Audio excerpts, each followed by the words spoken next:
গত কয়েক সপ্তাহে একাধিক বিষয়ে বিজেপি এবং তৃণমূলের মধ্যে ধর্মযুদ্ধ তুঙ্গে উঠেছে।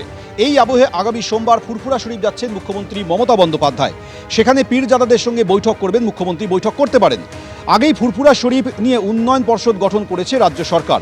ফুরফুরা শরীফের উন্নয়ন নিয়ে সেদিন আলোচনা হওয়ার সম্ভাবনা রয়েছে।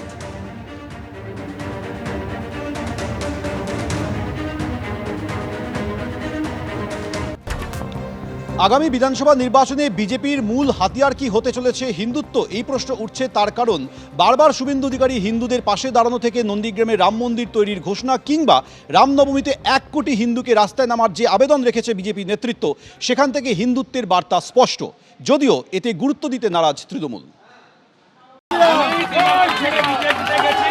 হিন্দু বাঁচানোর জন্য, হিন্দু মন্দির বাঁচানোর জন্য, হিন্দু দেবদেবীর মূর্তি বাঁচানোর জন্য।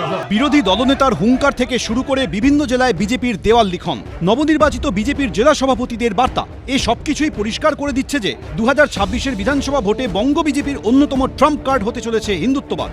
বাংলায় সংখ্যালঘু সম্প্রদায়ের প্রায় 30% ভোট রয়েছে। 2011 সালে পালা বদলের পর এই ভোটের সিংহভাগই তৃণমূলের ঝুলিতে গেছে। অন্যদিকে সংখ্যালঘু তোষণের অভিযোগে শুরু থেকেই তৃণমূল ও মমতা বন্দ্যোপাধ্যায়ের বিরুদ্ধে সরব হয়েছে বিজেপি। 2024-এর লোকসভা নির্বাচনে 29টি আসন জিতলেও রাজ্যের মোট ভোটের 45.76% পেয়েছে তৃণমূল। সেখানে বিজেপি 12টি আসন জিতে ভোট পেয়েছে 38.73%। এই অবস্থায় হিন্দু ভোটকে একত্রিত করতে চাইছে বিজেপি। 39% হিন্দু জনজাতি ভোটের সংসার, আর 5% হিন্দু বাড়ি থেকে বেরিয়ে আসবে, ভোট করবে। বাংলাদেশের পরে হিন্দুরা 26 সালে কোনো কথা শুনবে না। হিন্দু দরদি দলকে ভোট দেবে এবং সাথে থাকবে জনজাতি এবং পাহাড়িরা। ইতিমধ্যে নন্দীগ্রামের সোনাচূড়ায় অযোধ্যার আদলে রাম মন্দির তৈরির সিদ্ধান্ত নিয়েছেন শুভেন্দু অধিকারী। 6 এপ্রিল রামনবমীর দিন তার শিলান্যাস করার ঘোষণাও করেছেন বিরোধী দলনেতা। রামনবমীর দিন রাজ্যে 1 কোটি হিন্দুকে রাস্তায় নামার আহ্বান জানিয়েছেন তিনি। হিন্দুদের ওপর অত্যাচারের অভিযোগ তুলে বিধানসভার ভিতর ও বাইরে সরব হয়েছেন বিজেপি বিধায়করা। এই প্রেক্ষাপটে শনিবারও হিন্দুদের পাশে দাঁড়ানোর বার্তা দিয়েছেন বিরোধী দলনেতা। আমার হিন্দু যে দল করুক, যে বয়সের হোক, আমার শত্রু হোক মিত্র হোক, শুনো, আমি হিন্দু আক্রান্ত হলে আমি তার পাশে গোটা বাংলায় দাঁড়াই। যদিও বঙ্গ বিজেপিকে খুব একটা গুরুত্ব দিতে নারাজ তৃণমূল, উন্নয়নের উপর ভিত্তি করে ফের তারা ক্ষমতায় আসবে বলে দাবি করেছে শাসক দল। বাংলার মাটি হচ্ছে প্রগতিশীল মাটি, সেই মাটিতে এই হিন্দুত্বের রাজনীতি কাজ করবে না। বিজেপি বাংলার মাটি চেনে না, বাংলার মাটি বোঝে না।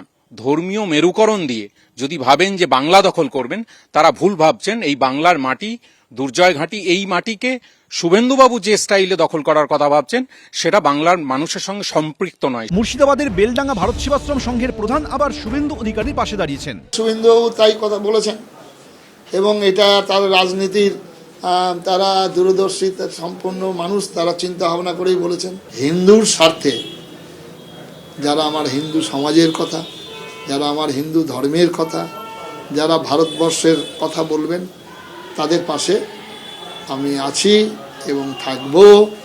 আগামী দিনে সমস্ত হিন্দু সম্প্রদায়কে করজোরে প্রার্থনা করব, আপনারাও এই পথে সামিল হন, আমার মতে মত দিয়ে আসুন, আগামীতে আমরা একজোট হই। 2021-এর বিধানসভা ভোটে বাংলার অন্যতম প্রধান ইস্যু ছিল দুর্নীতি, কিন্তু 200 আসন টার্গেট করা বিজেপিকে থামতে হয় মাত্র 77 আসনে। এবার 26-এর ভোটে হিন্দুত্বকে সামনে রেখে কি বাজিমাত করতে পারবে গেরুয়া শিবির? বিটন চক্রবর্তী, অরিত্রী ভট্টাচার্য, এবিপি আনন্দ।